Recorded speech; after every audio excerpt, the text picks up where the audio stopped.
दोस्तों देखो, अभी मैं रेयोंग शहर में ही हूँ। थाईलैंड का ये एक बहुत ही खूबसूरत शहर है और दूर बसा हुआ है ये पटाया से, बैंकॉक से। अब मैं आपको जो सिस्टम यहाँ का बताने वाला हूँ, मैं समझता हूँ अगर हमारे देश में भी इस सिस्टम के ऊपर अमल हो जाए तो बहुत बड़ी बेरोज़गारी का मसला हल हो सकता है। देखिए, आप देख रहे होंगे ये एकदम स्टैंडर्ड जो कार होती है मित्सुबिशी की, यानी वैसी कारें, देखो निसान कंपनी की, मित्सुबिशी की, वो कारों को उन्होंने हमारे इंडिया का जो टमटम होता है वो टमटम की शक्ल दे दी हुई है। आप देख सकते हैं यहाँ पे बहुत सारी कारें खड़ी हुई है उस टाइप की जिसको टमटम की शक्ल इन्होंने दी हुई है।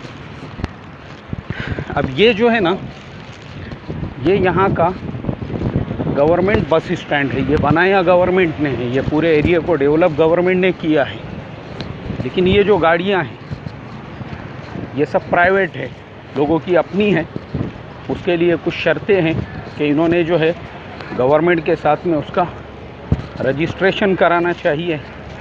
भाई हम इसको जो है और इसके लिए इस्तेमाल करेंगे। अब देखो, ये जो गाड़ियाँ यहाँ पे हर प्लेटफॉर्म पे खड़ी है, ये सेम वैसी ही है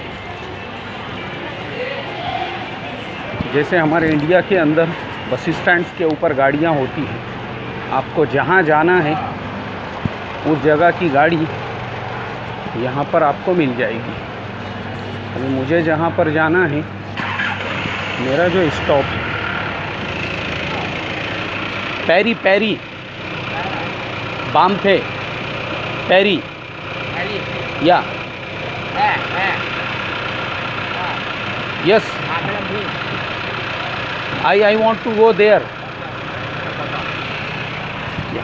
देखो, ये मेरी गाड़ी है। एक्चुअल में मैं जो स्टॉप पे जाना चाहता हूँ वो वहाँ पे लिखा हुआ है, लेकिन मैं चाचा को समझा नहीं पा रहा था। तो मुझे लगता गाड़ी स्टार्ट हो चुकी है।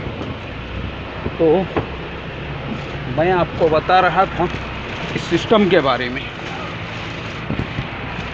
ये जो सिस्टम है ये कैसे काम करता है। ये सिस्टम काम ऐसे करता है, भाई आपकी गाड़ी है, आपने गवर्नमेंट के साथ में रजिस्टर्ड कर दी है।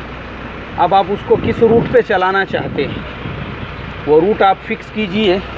और ये जो बस स्टैंड है, यहाँ पर ये जो बोर्ड लगे हुए हैं, इनका रूल ऐसा होता है कि हर रूट के ऊपर ये गाड़ी यहाँ पे लग गई। अब इसकी दो तरतीबें हैं। एक तो गाड़ी भरने के बाद में गाड़ी फ़ौरन निकल जाएंगी, और दूसरी तरतीब ये है कि अगर आपकी गाड़ी वो नहीं भरी है और नहीं भरने के बाद में आधा घंटा हो गया है, तो उसकी तरतीब ये है कि हर आधे घंटे को इस तरीके की एक गाड़ी वो यहाँ से जो स्टॉप है वहाँ के लिए निकल जाएगी। फिर आपकी गाड़ी में एक पैसेंजर हो या दो पैसेंजर हो। अभी जैसे मैं पहुँचा और मेरी गाड़ी का जो है आधा घंटा पूरा हो चुका था, हालांकि हमारी पूरी गाड़ी खाली है, इसमें सिर्फ मैं बैठा हुआ हूँ और एक पैसेंजर है। लेकिन दो पैसेंजर को लेके ये इतनी बड़ी जो गाड़ी है वो रवाना हो चुकी है। तो ये एक बहुत अच्छी तरतीब है। इसमें सबसे बड़ा फ़ायदा ये है कि भाई गवर्नमेंट ने बस स्टैंड बना के दे दिया है।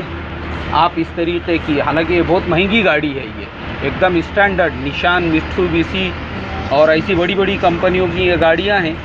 लेकिन फ़ायदा यही है कि देश के जो यहाँ के जो लोग हैं जिनको काम धंधा नहीं है, मस्त उन्होंने लोन पे ऐसी एक गाड़ी ले ली, उसको टैक्सी बना दिए हैं। टैक्सी बनाने के बाद अब इसके सारे स्टॉप बने हुए हैं। अभी देखो हमारी गाड़ी निकल चुकी है।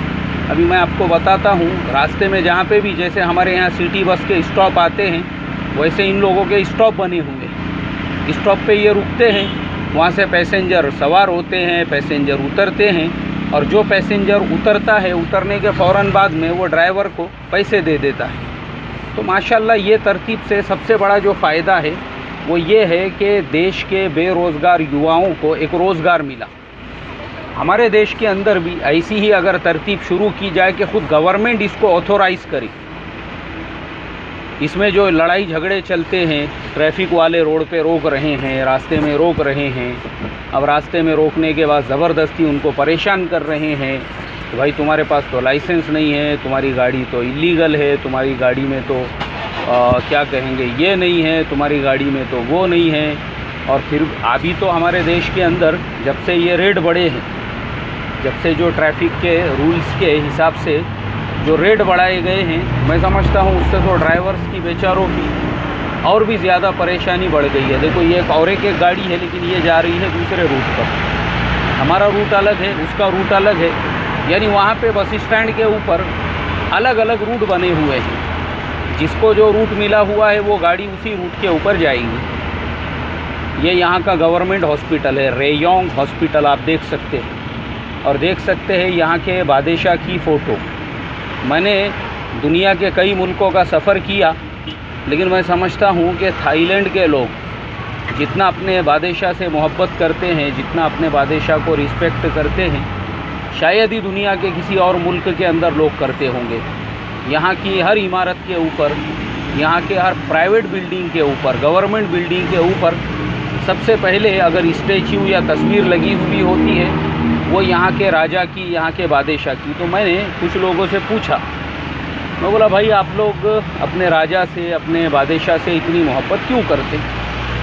उन्होंने कहा कि देखो हमारे देश में आज जितनी खुशहाली है उसके अंदर हमारे राजा का, बादशाह का बहुत बड़ा हिस्सा है।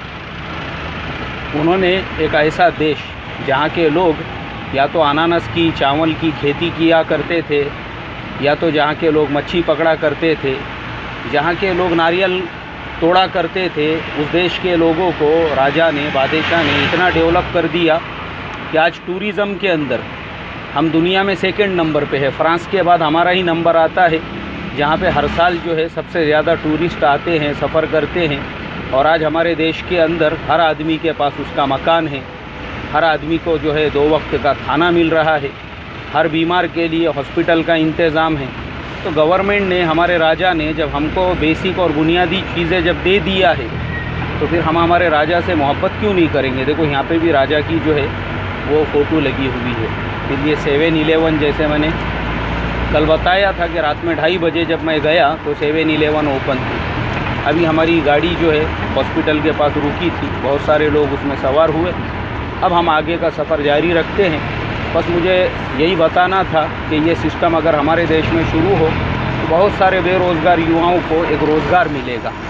गवर्नमेंट खुद ऐसे गाड़ियों को ऑथोराइज़ करना चाहिए, दोनों का फ़ायदा है। पब्लिक का फ़ायदा ये है, अभी मैं जहाँ जाने वाला हूँ वो तकरीबन 16 से 20 किलोमीटर के करीब है ऑलमोस्ट, और उसका किराया अपने इंडिया के हिसाब से सिर्फ 40 रुपये है। तो आप मुझे बताइए कि मेरे जैसा एक आम पैसेंजर है जो पूरी टैक्सी नहीं कर सकता, जो पूरी टैक्सी वहाँ नहीं ले जा सकता, उसका कितना बड़ा फ़ायदा है। मेरा जो यहाँ के 20 बात में, यानी यहाँ के हिसाब से 20 बात में मेरा काम हो रहा है, और गाड़ी वाला जो है बेचारा, उसको भी मेरे जैसे जो है 10, 12, 15 पैसेंजर मिल गए। माशाल्लाह उसका भी जो है एक 300-350 का गल्ला जमा हो रहा है। हमारे इंडिया के हिसाब से देखेंगे तो एक ट्रिप में उसके 600 रुपये बन रहे हैं, 650-700 रुपये बन रहे हैं। वो भी खुश, माशाल्लाह उसका भी फ़ायदा, हमारा भी फ़ायदा। इसके लिए मेरे मोहतरम दोस्तों, ये ऐसा सिस्टम होना चाहिए, बस मैं यही कहूँगा। और इसी बात के ऊपर अपनी बात को ख़त्म करके अब रिकॉर्डिंग को यहीं पर रोकता हूँ। टेक केयर, अपना बहुत बहुत ख्याल रखिए।